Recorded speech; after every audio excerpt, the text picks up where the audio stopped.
Yo YouTube, CC and Butter here for the Week 8 recap of Pool B, the final week of the regular season. Yeah, this week things are gonna get decided, who is going to get into playoffs and who is out. Very hype, very intense. And first of all, I'm gonna grab the schedule, grab the standings, etc, etc. And you'll see right here there are 4 players that are already secure for playoffs. All the matches beforehand are played, so yes, everything is caught up to speed. Thankfully. Mozo at number 1 seed, 7-0. Butter as well with a slightly worse differential at 2. Wi-Fi 5-2 at 3. Kine 5-2 at 4. Those players are very much secure. They are set for playoffs. But the other 4 tickets we still don't know yet, so it's very interesting. Uramas 3-4, Dino 3-4, Raposi 3-4, Crayons 3-4, and Dumpy at 3-4. While Ava is at 2 and 5, it's still very tense. There are still so many things that could go wrong for certain players. Anything can happen. Only thing that can't happen is 7th God or Sword making it into playoffs. So let's look at the matchups this week. First of all, it's Evalog versus Mozo. Such a hype match because Evalog has to win, and potentially with a good differential, versus the top seed. So intense. If Eva can pull it off, it's an insane run to playoffs, but if not, it's nothing to cry home about. But you know, it's do or die. You either go out with a blazing flame of glory, or yeah, you kind of just do the expected and lose versus the top seed. But anything can happen. Very intense match. Wi-Fi versus Butter. It doesn't really matter. I think for the seeding, it doesn't matter that much either. Kind of just a display of two competitors that have a slightly have a rivalry going on, so it's kind of fun for us to see. Then 7th versus Kine. Yeah, it's a question if 7th is even gonna show up, but it's not very important, just slightly for the seeding for Kine. Uramas versus Dumpy. Very interesting because it could be that the loser of this game is out of playoffs. The winner of this game is in playoffs, that's pretty much certain. So it's very interesting who has a fighting spirit in and who's gonna get into playoffs. 2 very good competitors. Then we have Dino versus Sword. Again, kind of feel like Sword is not gonna show up, so Dino might just get playoffs by that ruling. And then the final match is going to be Raposi versus Crayons. Very intense. I feel like the winner is set for playoffs, and the loser could just drop out because both their differential isn't the best. So very interesting to see what is going on right there. Raposi has shown so many good comebacks in the last few weeks. He really cranked up his record. While Crayons had a very good beginning of the draft with that Trick Room team of his, but it kind of fell off later. Who is able to keep up the momentum? That's the question, and we're gonna see that right away. So first up, we are starting with Game of the Week once again. It's Evalog versus Mozonite, a very tense match. Like I said, Evalog has to win if he wants to make playoffs, and Mozo, of course, wanting to have that top seed would be very beneficial for playoffs, but it's a lot less pressure on him, but more so on Evalog. You see the teams on screen. I'm not going to go over them in too much detail. We're just going to take a look at the standout mons at both sides of the field. On Evalog's side, I feel like especially Trick Room potential with the Ursaluna Blood Moon is insane. There are so little switch-ins on Mozo's team. Not a lot of mons want to deal with that damage. Same goes for a mon like Raging Bolt. Amazing damage output.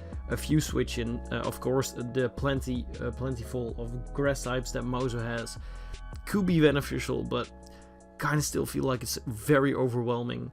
And especially defensively, look at Bronzone, look at Rodom. These mons don't have a bad synergy going on, same as Talonflame, so defensively they also have good options, but especially the Trick Room potential with that Ursaluna Blood Moon. There are a lot of things that Eva can do to make it very difficult for Mozo this week.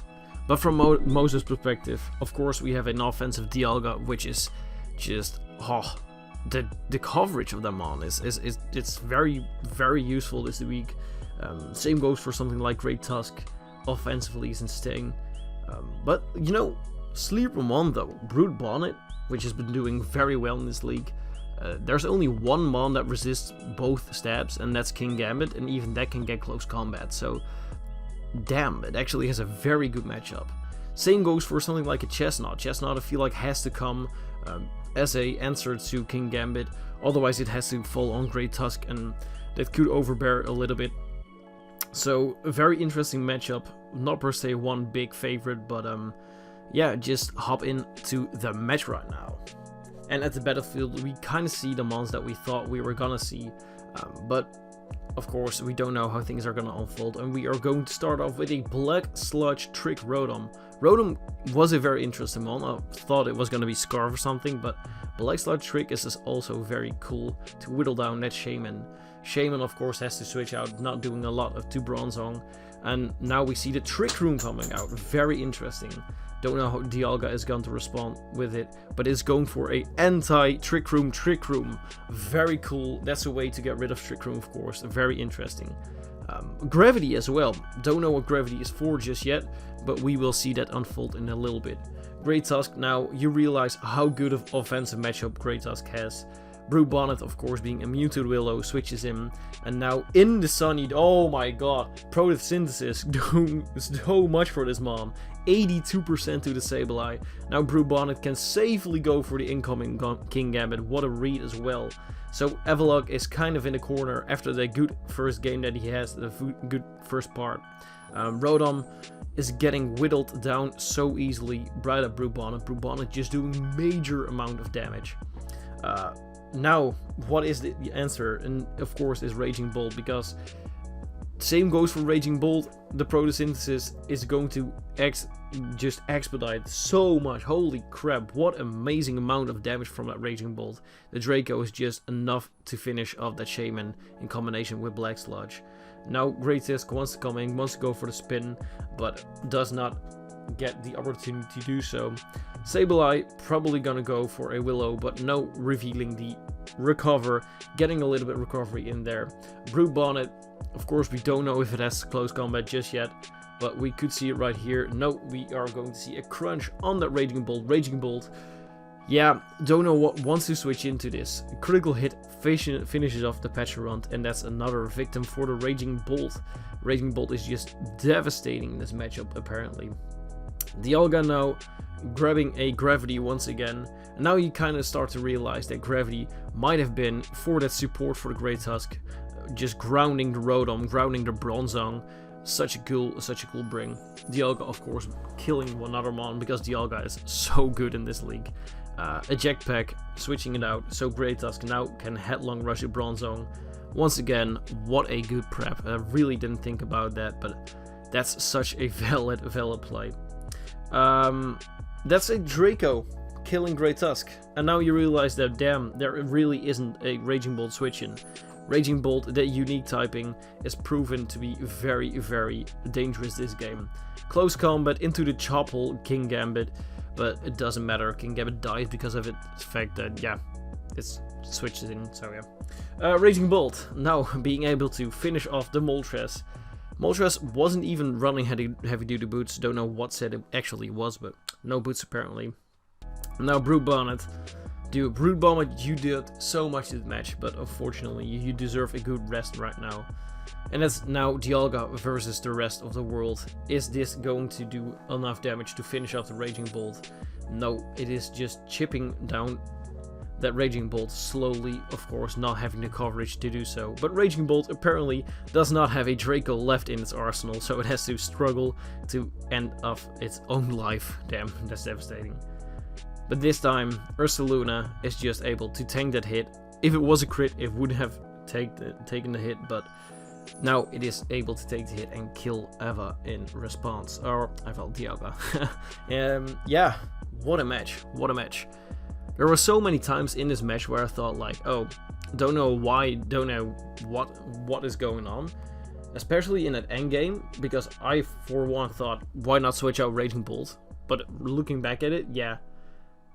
Chip damage on the Ursaluna would have cost Avalok the game. So after all, it's just the only thing I can conclude is that Avalok played a very good game. Mozo was not an easy opponent. So getting a win out of this match is just insane. But it's only a 1-0. So Eva does get a win. but is this differential enough for him to move on? It could also mean that he's eliminated because it's just a small 1-0 win. So very interesting. It might just be a bittersweet win, but at this moment, he's in playoffs. We'll see. So we move on to Wi-Fi versus Butter, a game in which I've seen so many creative sets. I've talked to both competitors beforehand, and they were both kind of using a B team just in case they face off versus each other in playoffs. But still, it was nothing to sneeze at. Very interesting game, especially the damage on this Landorus right here, unexpectedly taking out that Zacian at a moment where I finally found that Wi-Fi got a grip on the game, because Butter very much had a grip on this game for a while. It was Wi-Fi kind of dealing with Butter, trying to not lose against him. But at Zacian turn of events, I felt like, oh damn, this is his way back into the game. But yeah, again, that roll with EQ, don't know how much it did, but that was insane, bro. I finally thought he had a grasp on it. But still, the game wasn't played yet. It was a very intense game to the last dying minutes. Like I said, I feel like the beginning of the game was very much Butter's game, and Wi-Fi kind of made it hard on him with the SD on the Zacian. Very cool bring with the Deoxys with a T-Wave as well. One thing I really disliked, I disliked the fact that D9 cannot break a low Momola. He just didn't have the room on the set to damage it, so that was kind of unfortunate. But let's focus on this endgame, because Magearna versus Goldango, of course. What an endgame that was. It was a store-powered set versus a Hex set. And unfortunately, Hex did not do enough damage. And at the end, Serena did not have the power to break through Magearna. Very intense, very down to the wire. Very much last-minute stuff. Such a hype match. It's a 2-0. And again, these two players were not even doing their best this game. It was just kind of a B team. And still, they managed to pull out this great match. Unfortunately, Kine vs 7th ended in a forfeit win for Kine due to scheduling issues. So here we have Yermas versus Dumpy Lump, and it's also a very clean match. It's a less clean match. It's a very tight match. There's a lot of back and forth trades. We see some very interesting things with Quiverdance Olakoyo versus Copycat Florges. But because Florges copycatted, it activated Olakoyo's Dancer early on in the game, and that actually got some really fun value we saw. It's a really weird interaction that I don't know if Yermas had fully accounted for, of Dancer being an ability. But overall in the end game, Sneasler just did Sneasler things, is what you'd think I'd say, but actually, Yermas wins this game with Sizzle in the back just being its fantastic mon. I love Sizzle. It always does the absolute best. No mon can ever do what Sizzle does. And this match is quite interesting because Dumpy Lump is going on to be my round 1 opponent for the playoffs, and Yermas is potentially my round 2 opponent. So I'm gonna toss it off to CCI now, I believe. But thank you all for watching, and I'll be back in a moment. Unfortunately, Dino Sword ended in a forfeit win for Dino due to scheduling issues as well. Yeah, 2 forfeits this week. Unfort. Hello ladies and gents, I am the one and only ButterGod, and I don't know where CC is going to drop my section of the video in the overall video, so I'm just going to act like this might be the intro. So we're here with Week 8 Pool B of the Uber's UU Draft League.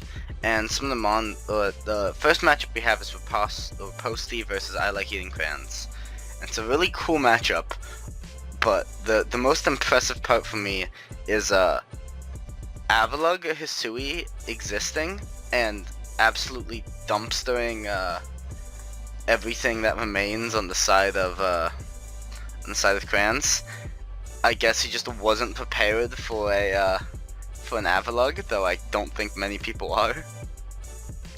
Also, we have to give some credit to the insane work provided by Overquill in this match. He got 2 layers of hazards, he did most of Ursaluna. Overall, really clean play from Raposti. And I believe he's going on to playoffs, so good on him. Well done. congrats on freaking Avalugg sweeping. Let's take a look at the next match. Mod of the week for me was that Raging Bull. Just the amazing amount of damage that it did over time in this match. I cannot ignore that fact. I know Butter would have voted for Brew Bonnet, and yeah, dude, very solid pick.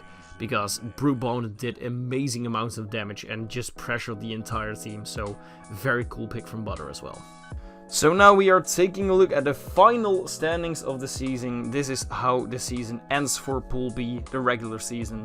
It's Butter going undefeated, 8-0 at the first seed, of course. Mozo, 7-1 at the second seed. Kine, 6-2 at the second seed. Whoa, shout out Kine for going 6 weeks undefeated.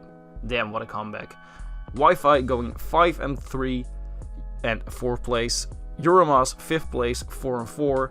Dino, again, what a comeback later in the season, 4-4 at 6th place. Riposti, again, what a comeback. Some people just really had a good end season. Riposti at 4-4, like I said, and Dumpy making it, barely making it, 3-5 with a negative differential, but his differential is better than Crayons' differential. Just 2 points difference in differential. That's insane. Crayons at 3-5, -10. While Dumpy is at -8. That's so insane. That's so insane. Especially Crayons at the beginning of the season was such a dominant force. He just kind of fell off later in the season with a couple of rough matchups and rough matches in general. Dumpy, by the skin of his teeth, insane how things just turn out. Yeah, it's rough. It's rough. I think Crayons is one of the roughest losses in this entire thing. Well, that and Avalugg, of course. Avalugg winning versus Mozo, but just because of differential, you don't make it either way. He ended up at 10th with 3-5 as well. So 3 teams at 3-5, only 1 made it. That's insane. That's really insane. But it's just how the cookie crumbles. 7th God at 1-7. Not making any appearance in the last 3 matches because of scheduling issues. Unfortunate. And of course, Sword going 0-8. Yeah, that's rough. That's rough. But those are the 4 players, Crayons, Avalugg, and 7th, and Sword, that don't make playoffs. Shout out to you guys for showing up. Really appreciate all your efforts throughout the season. We have had some amazing moments. I'm looking back at games with Crayons and Ava, what I really enjoyed looking at their games, but unfortunately it was not enough. But with all that doom and gloom out of the way, let's look at the playoff fixture. Yes, it's on one hand of the bracket, it's Butter versus Dumpy Lump, Wi-Fi versus Euromas, and the other side of the bracket, it's Mozo, Riposti, and Kine Dino. Very cool matchups. I feel like, especially when I look at certain matchup, Kine and Dino wanted to do like some exposure game, but they finally have the chance to do the real game now. Very cool matchup. Really interested to see how that's going to unfold. Riposti, of course, the player that made the biggest comeback, I feel like, in the end of the season, going up against a tough opponent like Mozo. Very interesting. So that side of the bracket is insane. I love the fact that Butter and Wi-Fi still have a chance to do a real matchup, like a more serious matchup than the matchup that we just saw this week. If they face each other in the semifinals, if they make it, of course. So a lot of cool matchups and really interesting matchups in general. With that being said, I'm gonna wrap up the video. I want to thank Butter for co-hosting with me. Real cool dude, of course. And I'm wondering how he's gonna do in his match versus Dumpy Lump, of course. Best of luck to every competitor that's still in the race. And again, shout out to everyone who did not make playoffs. You guys are the GOATs. And with that being said, I'm heading out. Goodbye.